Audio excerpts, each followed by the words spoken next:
लहू देकर तिरंगे की बुलंदी को संवारा है, लहू देकर तिरंगे की बुलंदी को संवारा है।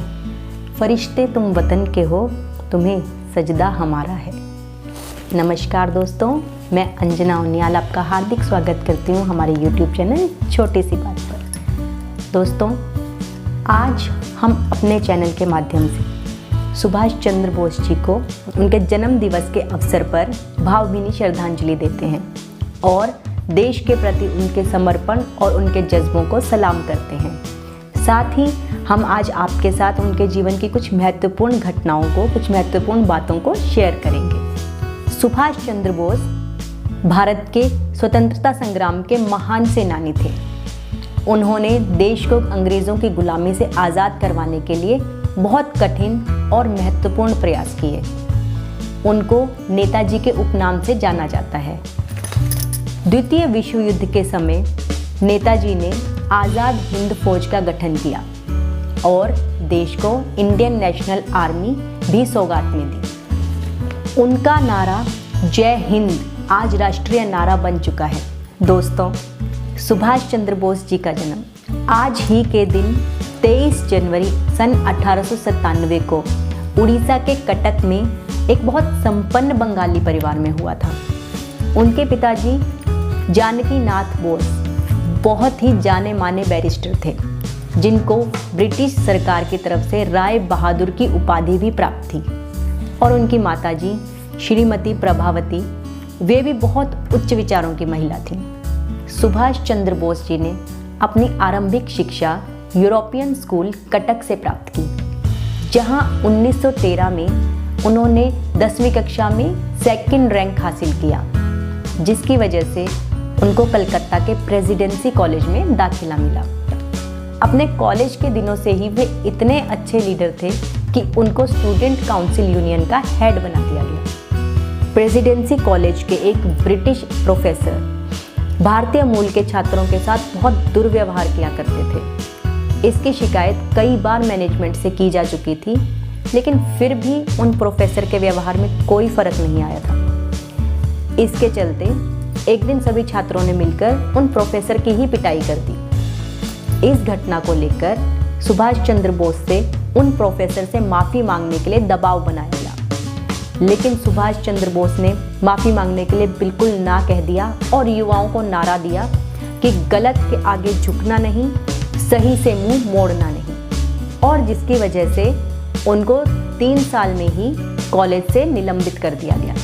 कॉलेज से निकाल दिए जाने के बाद उनके पिताजी उन्हें इंडियन सिविल सर्विस की तैयारी करने के लिए लंदन भेज देते हैं। वैसे तो उस समय ये तैयारी 4 साल की हुआ करती थी, लेकिन सुभाष चंद्र बोस जी की मेहनत और लगन की वजह से उन्होंने यह पढ़ाई मात्र 7 महीने में कंप्लीट कर दी और 4th रैंक हासिल किया और इंग्लिश में टॉप किया था, जिसके चलते उन्हें सिविल सर्विस में नौकरी भी प्राप्त हो जाती है। लेकिन उनके अंदर जो असीम देश प्रेम की भावना थी, उसके चलते वो कहाँ अंग्रेज़ों की नौकरी करने के लिए तैयार होते। उन्होंने 1921 में ICS की नौकरी ठुकराकर पुनः भारत लौट आए। पूरे देश में यह बात आग की तरह फैल गई, जिसके कारण जब वे लंदन से मुंबई पोर्ट पे पहुंचे तो उनसे मिलने के लिए हजारों संख्या में वहां लोग एकत्रित हुए और यह देखकर उन्होंने मन ही मन में सोचा, एक नौकरी ठुकरा देने पर जब मैं हजारों की संख्या में लोगों को इकट्ठा कर सकता हूं, तो जब मैं देश के लिए कुछ करूंगा तो मैं तो अपने पूरे देश के लोगों को एक साथ एकजुट कर सकता हूं। और यहीं से उनका पॉलिटिकल कैरियर शुरू हुआ। शुरुआत में उन्होंने नेशनल कांग्रेस पार्टी ज्वाइन की और कलकत्ता के कांग्रेस पार्टी के नेता रहे। वे चित्तरंजन दास जी को अपना पॉलिटिकल गुरु मानते थे और उन्हीं के अंडर काम किया करते थे। 1922 में चित्तरंजन दास जी ने मोतीलाल नेहरू जी के साथ कांग्रेस पार्टी छोड़कर अपनी स्वयं की स्वराज पार्टी का गठन किया और इस दौरान नेताजी ने युवा छात्र छात्राओं और मजदूरों के दिलों में अपने लिए खास जगह बना ली थी। वे जल्द से जल्द पराधीन भारत को स्वाधीन भारत देखना चाहते थे और लोगों में सुभाष चंद्र बोस जी के नाम और काम की काफी चर्चा होने लग गई थी। वे नौजवान सोच लेकर आए थे, जिसके कारण वे यूथ लीडर के रूप में काफी चर्चित हो चुके थे। 1928 जिस समय कांग्रेस काफी मजबूत हो चुकी थी, उस समय के ब्रिटिश वाइसराय ने गांधी जी को डोमिनेंट स्टेटस के लिए सहमत कर दिया था और गुवाहाटी के कांग्रेस मीटिंग में पुराने मेंबर्स और नए मेंबर्सों के बीच में काफी ज्यादा मतभेद हो जाता है। जो नए मेंबर थे वो चाहते थे कि पुरानी नीतियों पे ना चला जाए, लेकिन जो पुराने मेंबर थे वो चाहते थे कि जिस प्रकार से कांग्रेस की नीतियां चल रही हैं उसी प्रकार से उन्हीं पर अमल किया जाए। 1939 में सुभाष चंद्र बोस नेशनल कांग्रेस के अध्यक्ष पद पर खड़े हुए, जिनके विरोध में महात्मा गांधी ने पटावी सीतारामैया को खड़ा किया, लेकिन नेताजी ने इनको हरा दिया और यह हार गांधी जी को अपनी पर्सनल हार महसूस हुई, जिसकी वजह से वे नेताजी से काफ़ी नाराज़ रहने लगे और इस बात के कारण नेताजी ने कांग्रेस के अध्यक्ष पद से इस्तीफा देते हुए कांग्रेस पार्टी को छोड़ दिया। इसी समय के दौरान विश्व युद्ध भी चल रहा था, तो नेताजी ने अपना रुख उस तरफ को किया क्योंकि वे पूरी दुनिया की मदद लेना चाहते थे ताकि अंग्रेज़ों के ऊपर दबाव बने और वे हमारा देश छोड़कर चले जाएं। इस बात का उन्हें काफ़ी अच्छा असर भी देखने को मिला, लेकिन इसकी वजह से ब्रिटिश सरकार ने नेताजी को जेल में डाल दिया। वे जेल में 2 हफ्ते तक भूखे प्यासे रहे और उनकी बिगड़ती हुई हालत को देखते हुए नौजवान उग्र रूप धारण करने लगे, जिसको देखकर ब्रिटिश सरकार ने उनको मजबूरी में रिहा कर दिया, लेकिन कलकत्ता में उनके घर पर उनको नज़रबंद कर दिया गया। तब 1941 में अपने भतीजे शिशिर की मदद से वे वहां से बाहर निकल पाए और लाहौर के रास्ते अफगानिस्तान और अफगानिस्तान से होते हुए रशिया से सीधे जर्मनी पहुंच गए। उन्हें देश और दुनिया की काफ़ी अच्छी समझ थी। जर्मनी में वे वहां के शासक हिटलर से मिले। वे जानते थे कि हिटलर और पूरे जर्मनी का दुश्मन इंग्लैंड था और उनको यह कूटनीति सही लगी कि दुश्मन को हराने के लिए दुश्मन के साथ दोस्ती करना उचित है।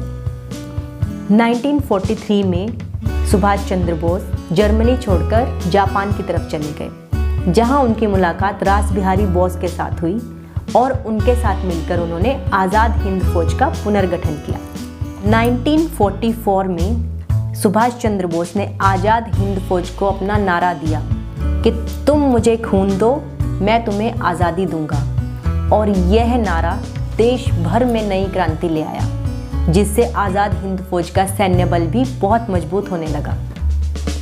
नेताजी सुभाष चंद्र बोस जी ने इंग्लैंड में ब्रिटिश लिबरल पार्टी के अध्यक्ष और काफ़ी सारे पॉलिटिकल मुखियों से हिंदुस्तान के आज़ादी और हिंदुस्तान के भविष्य की चर्चा की, जिस पर काफ़ी हद तक वे सभी लोग सुभाष चंद्र बोस जी की बात से सहमत हो गए थे। लेकिन 1945 में जब सुभाष चंद्र बोस जी जापान जा रहे थे तो ताइवान में उनका प्लेन क्रैश हो जाता है। उनकी बॉडी नहीं मिलने के कारण उन्हें कुछ समय बाद मृत घोषित कर दिया जाता है। दोस्तों, ये रहस्य आज तक भी बना हुआ है कि क्या सुभाष चंद्र बोस जी उस प्लेन क्रैश में सचमुच मर जाते हैं, क्योंकि काफ़ी सारी जांच करने के बावजूद भी जांच टीमों के हाथ कुछ नहीं लगा।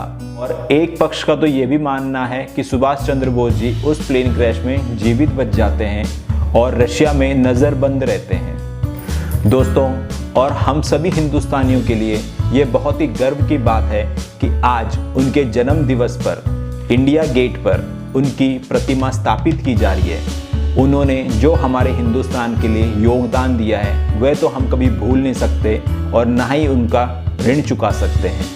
हम आज उनके जन्मदिन पर उन्हें शत शत नमन करते हैं। लड़े जंग वीरों की तरह जब खून खौल फौलाद हुआ, जान वार दी वतन के लिए तब जाकर देश आज़ाद हुआ।